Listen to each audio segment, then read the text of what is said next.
My wife's family called me a no-boy gathering for 6 years. For 6 years, I was the son-in-law nobody quite bothered to ask about. What was it Daniel does again? Drives an ambulance? 4 years ago, on a stretch of highway nobody else stopped for, I brought a stranger back from the edge of dying. He stared at me for a long moment before he said it. The exact date, the exact stretch of highway, the exact words I'd said to him while he was slipping away. They called me a nobody for 6 years. Tonight, in front of every person who ever looked past me, the truth about who I actually am finally got to speak for itself. My wife's family called me a nobody for 6 years, quietly, at every single gathering, in the particular way people mock what they've decided isn't worth understanding. Then, at a 500-person charity gala, one of the wealthiest men in the country walked straight through that crowd, stopped in front of me, and said my name like it was something sacred. If you've ever been quietly diminished by people who never bothered to actually look at what you do, I think this story is going to matter to you. And if it does, I'd be so grateful if you'd hit like and subscribe before we start, because there's a lot more where this came from. Let's begin. My name is Daniel Cole, and I'm 30 years old. I've worked as a paramedic for 8 years, the last 5 of them with a busy regional emergency response unit that covers a wide stretch of highway and rural county roads outside the city. It's the kind of job that doesn't photograph well at dinner parties. No corner office, no impressive title, no easy explanation that fits neatly into small talk. I spend my shifts driving toward the worst moments of strangers' lives, doing work that matters enormously in the moment, and then, almost by design, disappears from view the instant it's finished.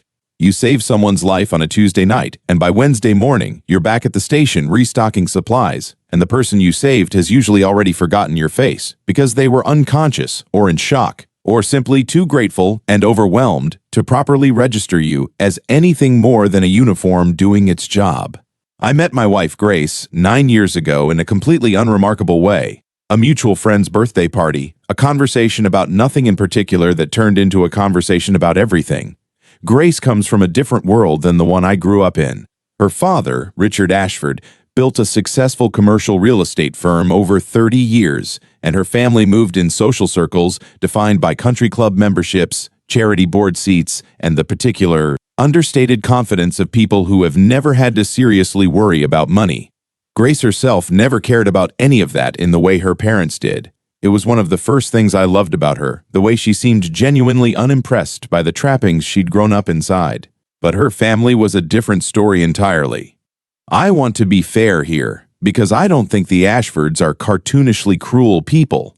They're polite, in the specific practiced way that comes from decades of formal social gatherings. But underneath the politeness, from the very first family dinner Grace brought me to, I could feel a particular kind of quiet, persistent condescension settle over how they treated me. Not hostile, just consistently, casually dismissive, the way you might treat a family friend's hobby you found mildly embarrassing but not worth a real confrontation over. It showed up in small, accumulating ways over the 6 years Grace and I dated and then married. At family dinners, conversation would flow easily around topics of business deals, investment portfolios, and country club renovations. And when it occasionally briefly turned to me, someone would ask with a faint, indulgent smile already forming, "And what is it you do again, Daniel? Drive an ambulance?" I'd explain patiently that I was a paramedic, that I handled advanced trauma response, cardiac emergencies, complex field medicine under enormous time pressure, and the conversation would nod along politely for exactly as long as courtesy required before drifting back toward whatever Grace's brother's private equity firm was doing that quarter. Grace's mother, Eleanor, was perhaps the most consistently, subtly dismissive in the particular way. Some mothers are about their daughters' marriages that don't match the vision they'd always imagined. She once introduced me at a charity function in front of a small cluster of her friends as Grace's husband. He's in emergency services, a phrase technically true and somehow engineered to sound as vague and unremarkable as possible, as though she'd workshopped exactly how little specificity the introduction required. Grace's father, Richard, was politer but equally uninterested, treating our conversations at family gatherings the way you'd treat small talk with a caterer. Pleasant, brief, and entirely lacking in curiosity about who I actually was.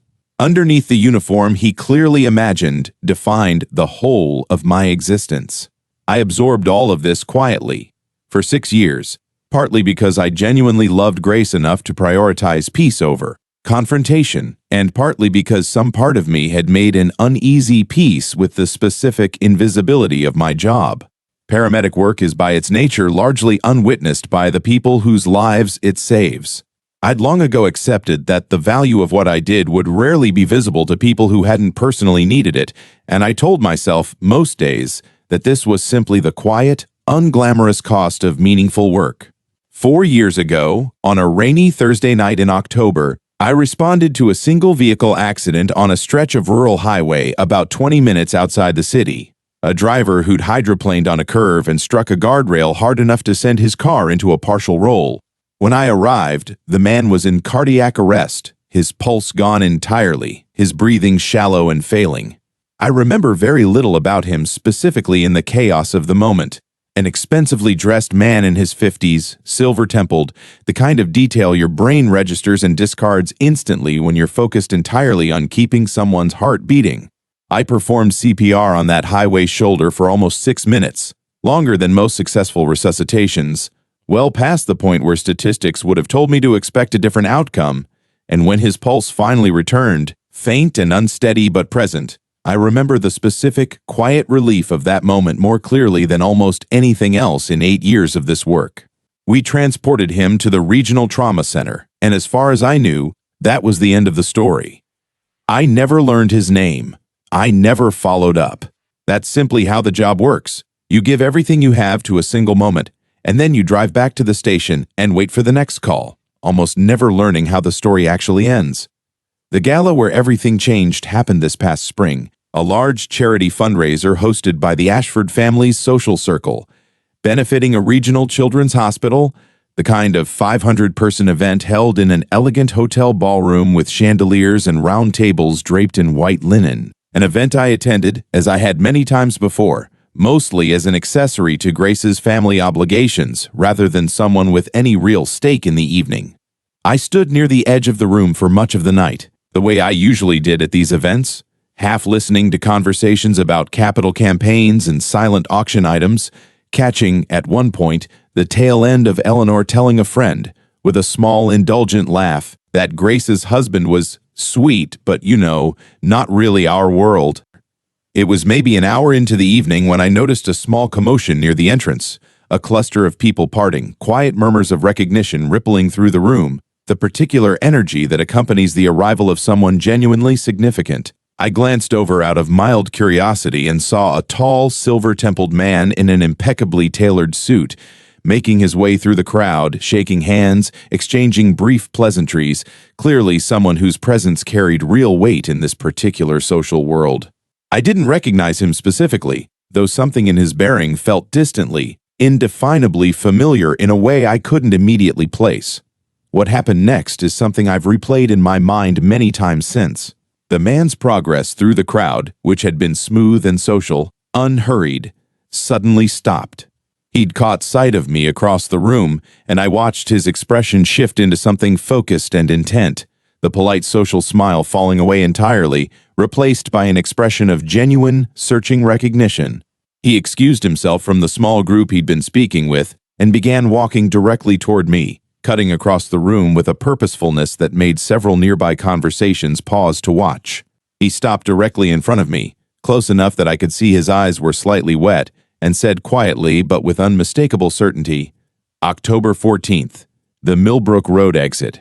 You were kneeling over me on the shoulder of that highway telling me to stay with you, that you weren't going to let me go anywhere."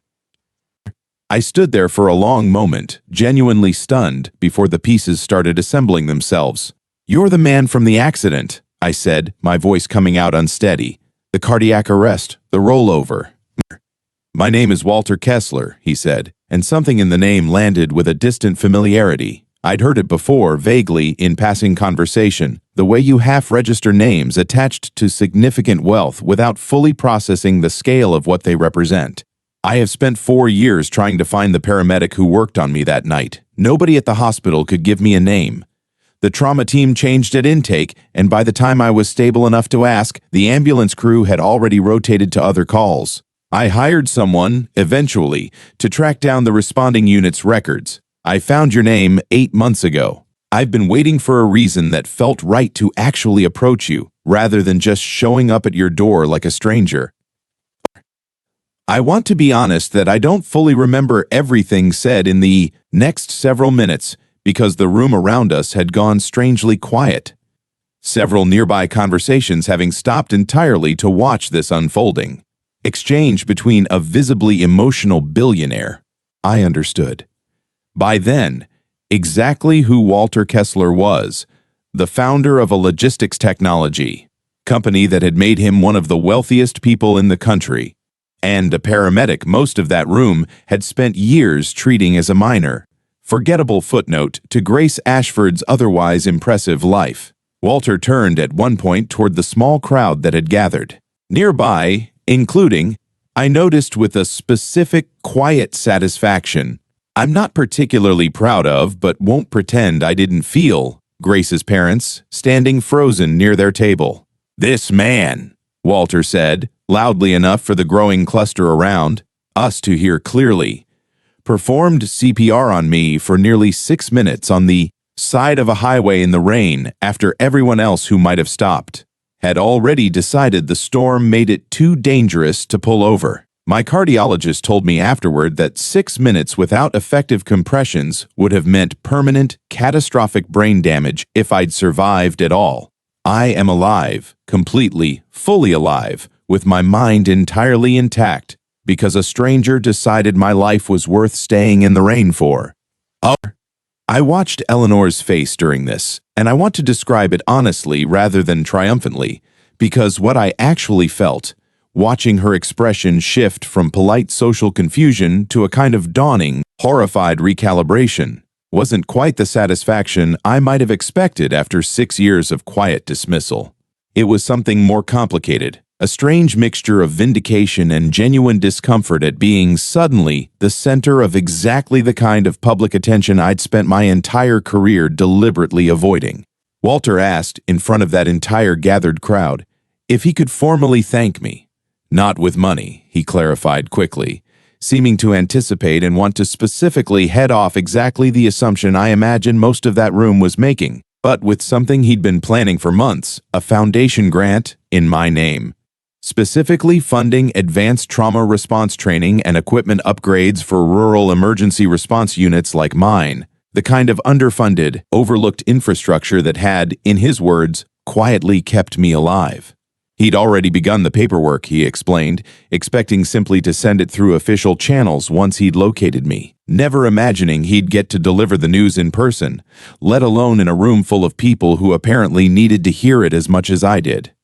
Grace found me shortly after, her own eyes wet, gripping my arm with a fierceness I hadn't quite felt from her before. Not because she'd ever doubted the value of my work, she never had, not once in 9 years, but because she understood, I think, exactly what it meant for her family to witness, undeniably, in front of their entire social circle, precisely what they'd spent 6 years failing to see clearly on their own.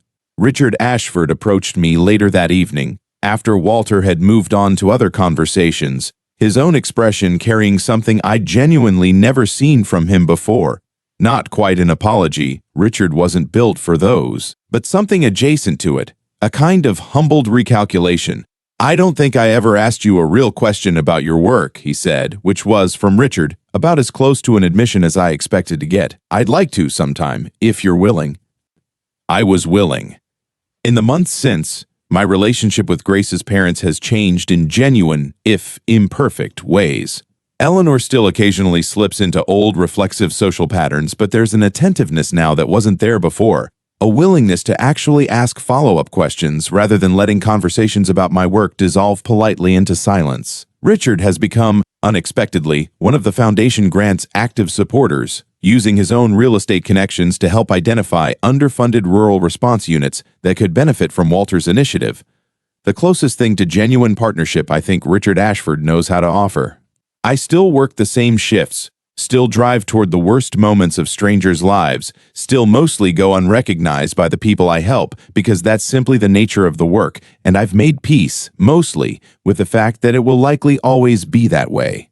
But something shifted permanently in that ballroom, not just in how Grace's family sees me, but in something quieter and more personal. A confirmation, finally, undeniable and witnessed, that the invisible work I'd spent 8 years doing had mattered exactly as much as I'd always privately believed it did, even during the years I had no proof beyond my own conviction. If there's one thing I hope you take from this story, it's this. The value of what you do isn't determined by who happens to notice it, or when, or whether the people closest to you ever bother to ask real questions about it. I spent 6 years being quietly diminished by people who decided, without ever really looking, that my work wasn't worth understanding. It took a stranger I'd once knelt over on a rain-soaked highway, 4 years and one determined search later, to walk back into my life and finally say, in front of everyone who needed to hear it, what had been true the entire time. Wherever you are, whatever quiet, unwitnessed work you're doing that the people around you have decided isn't worth a real conversation, I hope you find your own version of that moment, the moment someone finally sees, undeniably and completely, exactly what you've been carrying all along. And if this story meant something to you, please don't forget to like this video and subscribe to the channel, because there are so many more stories like this one still waiting to be told. And I'd love for you to be here for the next one.